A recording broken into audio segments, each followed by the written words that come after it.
Have you ever handed someone everything you built and watched them use it to show you the door?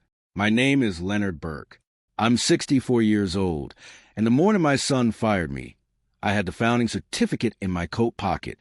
The Charlotte morning was still and gray outside the building on Selwyn Avenue. I could feel the paper against my ribs through the fabric. Thomas had prepared for that meeting for weeks. What he had not prepared for was what I had been carrying since 6 o'clock that morning. And what it still said about who owned what. Welcome back to Dad's True Revenge, where quiet choices make the loudest statements.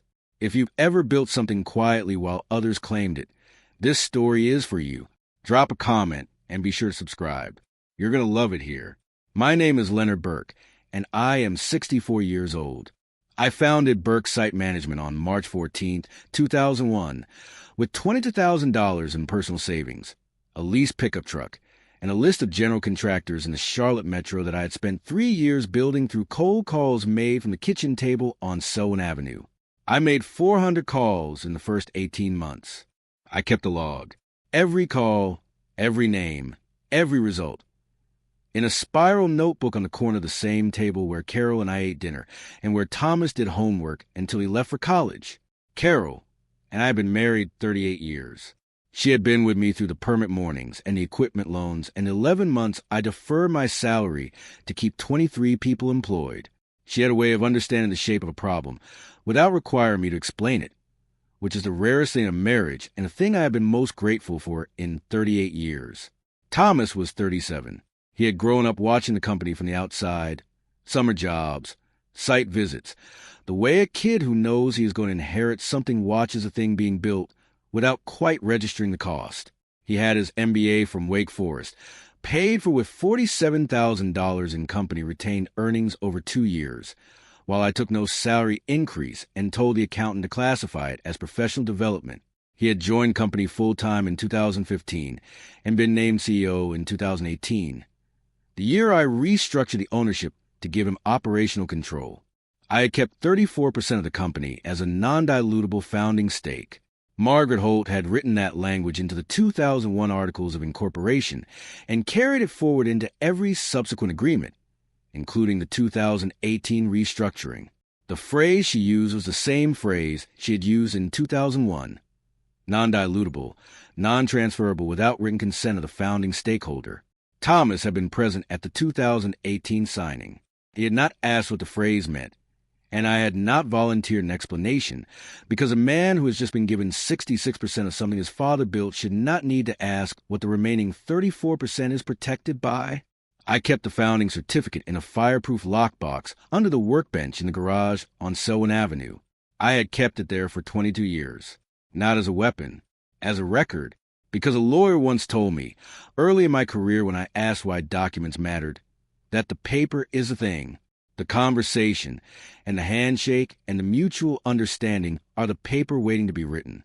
But the paper is what survives. My stomach turned the first time Thomas introduced himself to a new client without mentioning my name. It was a Tuesday in March. A referral from the Mecklenburg School District, a project manager named Gary Forsyth, who had heard about us through a county contact. Thomas had handled the introduction. I had been in the room. Gary had looked at me once and then addressed all subsequent questions to Thomas. My hands folded on the table. I had signed personally for the company's first equipment line of credit in 2003, $285,000, with my house on Selwyn Avenue as collateral, when the bank required a guarantor and there was no partner to call. I had covered the Christmas week shift myself for 7 consecutive years beginning in 2001.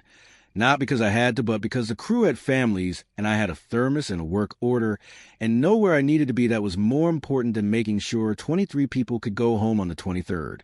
I drove to the county permit office every Thursday morning for 9 years to maintain Charlotte and Mecklenburg County licensing, which was a requirement no one else in the company fully understood until I stopped doing it and the first renewal nearly lapsed. My throat tightened reading the first quarterly report I was excluded from.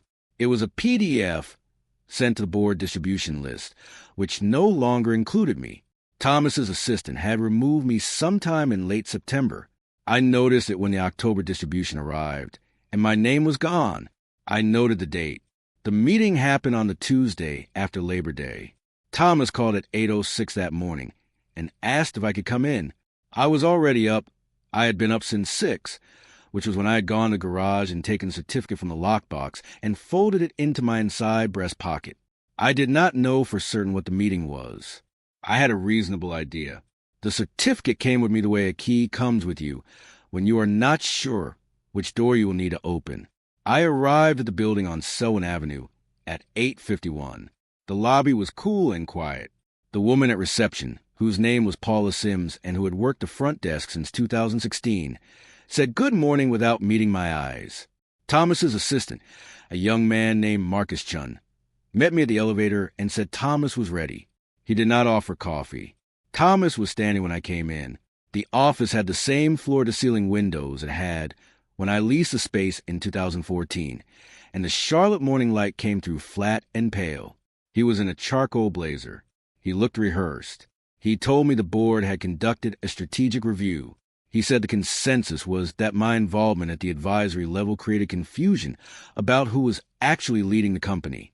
He said the institutional partners, a phrase he had begun using in the previous quarter, borrowed from a consultant's report I had not been asked to review, felt the leadership structure needed clarity. My breath stopped. I didn't answer. He said this was not a reflection of my contributions. He said my contributions had been foundational. He said the word foundational the way people say it when they mean historical, when they want to acknowledge something without allowing it to be present. He said the board had reviewed my ongoing role and determined that transition was appropriate. I sat with that. Something in him folded on itself at ongoing role. I had trained every project manager in the room below us. I had kept payroll current by deferring my own draw for 11 months in 2009. I had reorganized the bid structure over 3 weekends in January 2008, when they nearly lost the Mecklenburg School District contract, the contract that was, in a direct line of causation, responsible for 40% of the company's current revenue base. I had stayed on site for 61 consecutive hours during a hurricane prep job in September 2018 because the crew needed a supervisor and Thomas had been at a conference in Atlanta. These things did not exist in the room where Thomas was standing as present facts. They existed as history, foundation, things that had already happened. A manila folder appeared on the desk. Blue label. My name. I nodded once. He said this was about the company's future. He said he hoped I understood it was not personal. I said nothing. The folder had a severance agreement inside it. Generous. Margaret had told me later, by the standards of what I was owed, which was everything. It was not generous, but by the standards of what a son offers a father he is removing from his own company, it was more than some would give. I looked at it for a moment. I did not sign it. I set it back on the desk. Thomas's shoulders went tight when I set it down without signing. I stood. I shook his hand because I had taught him to shake hands when a business conversation ends, and I was not going to stop being the man who taught him that, not in the room where he unmade me. His hand was dry. Mine was level. I walked out past Marcus Chun. I took the elevator to the lobby. I said good morning to Paula Sims on the way out. I walked to the parking structure and sat in my truck on level 2 at 11:09 a.m. with the engine off and the certificate still in my breast pocket and the Charlotte morning going on outside without pause. My eyes stung for exactly 1 minute. Then something in me steadied, the weight of the paper, the specific solidity of it through the fabric. I drove to Margaret Holt's office on Trade Street.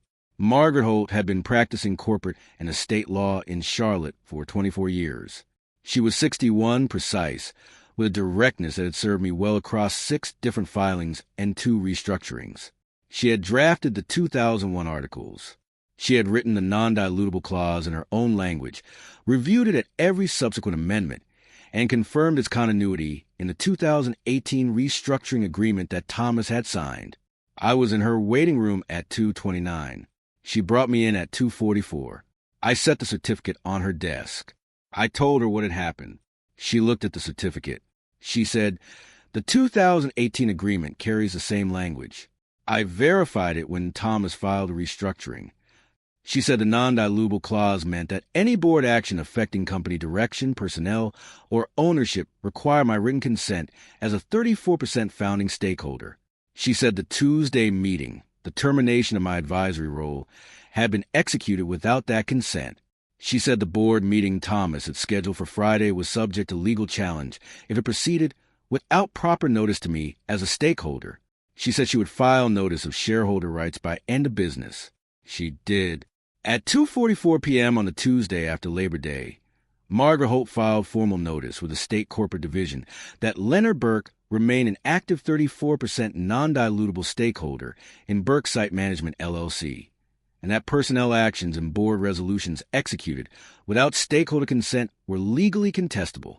Carl Stovall at the Mecklenburg County Recorder's Office certified a copy of the original 2001 Articles of Incorporation at 9:06 a.m. Thursday, confirming the founding stake had never been extinguished or transferred. I drove home on Selwyn Avenue with both documents on the passenger seat and Carol's car in the driveway. She was at the kitchen table when I came in. She looked at my face. She said nothing and put the kettle on, which was the right answer to the situation, and which I noted was something I could not name but recognized. The man who signs a first check is never really gone from the room.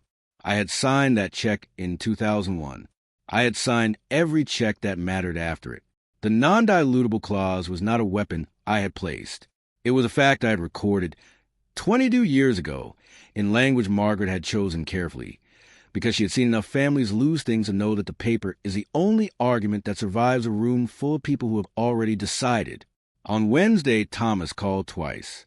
Both times I let it go to voicemail. His voice in the messages was measured. The board was reviewing the filing. There must be a misunderstanding. He hoped we could talk. My stomach dropped at misunderstanding. My chest tightened listening to the second message, which used the word process for times and 90 seconds, which is what people say when they've run out of positions and are buying time. Thursday morning, I watched from the Selwyn Avenue kitchen at 7:12 a.m. as the notification came through that Carl Stovall certification had been delivered to Thomas's registered corporate address. Something in me went quiet at that.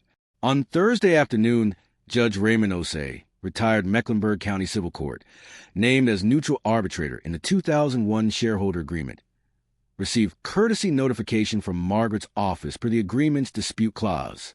He was not being asked to act. He was being informed. That was enough. His name on the notification, in the formal capacity Margaret had specified in 2001, was a weight of its own kind. Friday morning, I arrived at the building on Selwyn Avenue at 7:53 a.m. I parked in my usual spot on level 1. I was wearing the navy blazer Carol had pressed the night before without being asked.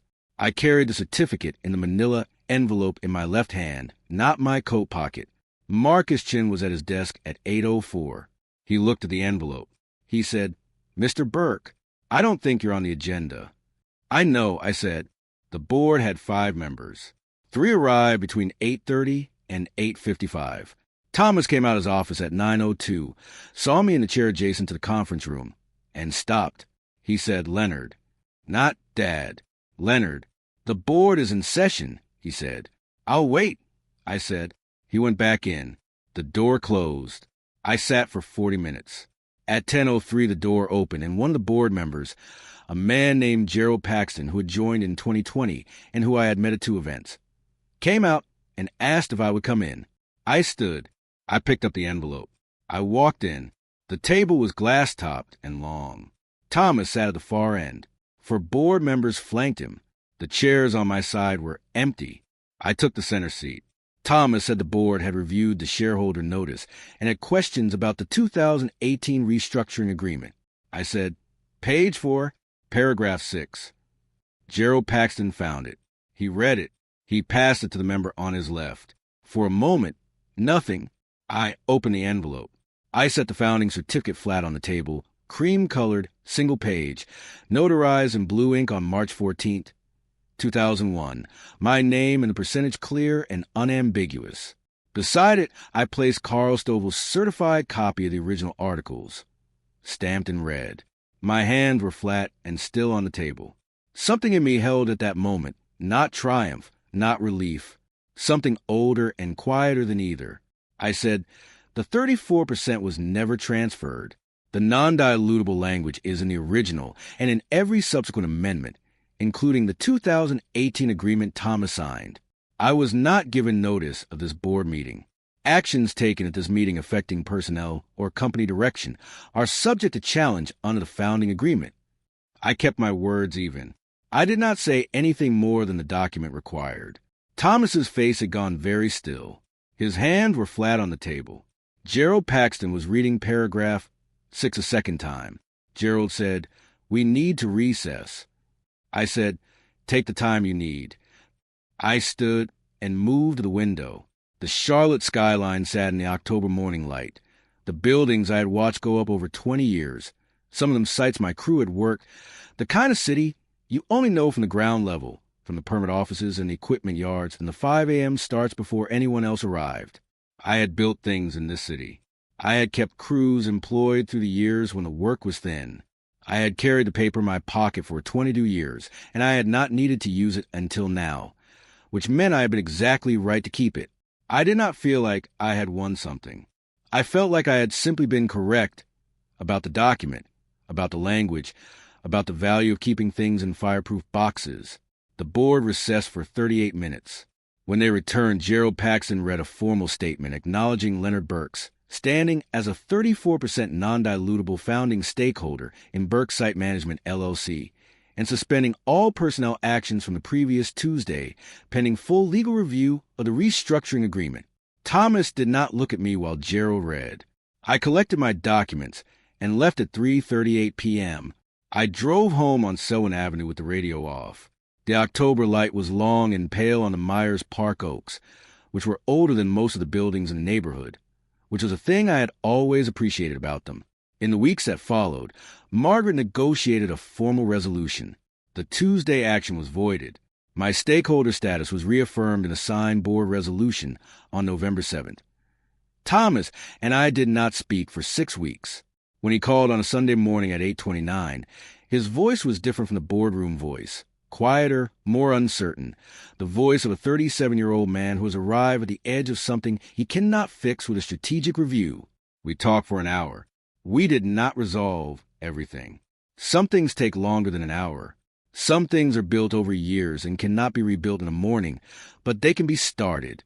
Leonard Burke, 64 years old, and still on the founding documents. The weight of Carol's hand on the kitchen table that Tuesday evening. The particular sound of the fireproof box closing in the garage. The founding certificate flat on a glass-top conference table in October light. The paper was the thing. It had always been the thing. Have you ever been the one who built something and had to prove it? Leave your answer in the comments below. If this story resonated, hit that like button and subscribe for more real, raw, and family-centered stories. And as always, thank you for being a part of this sphere.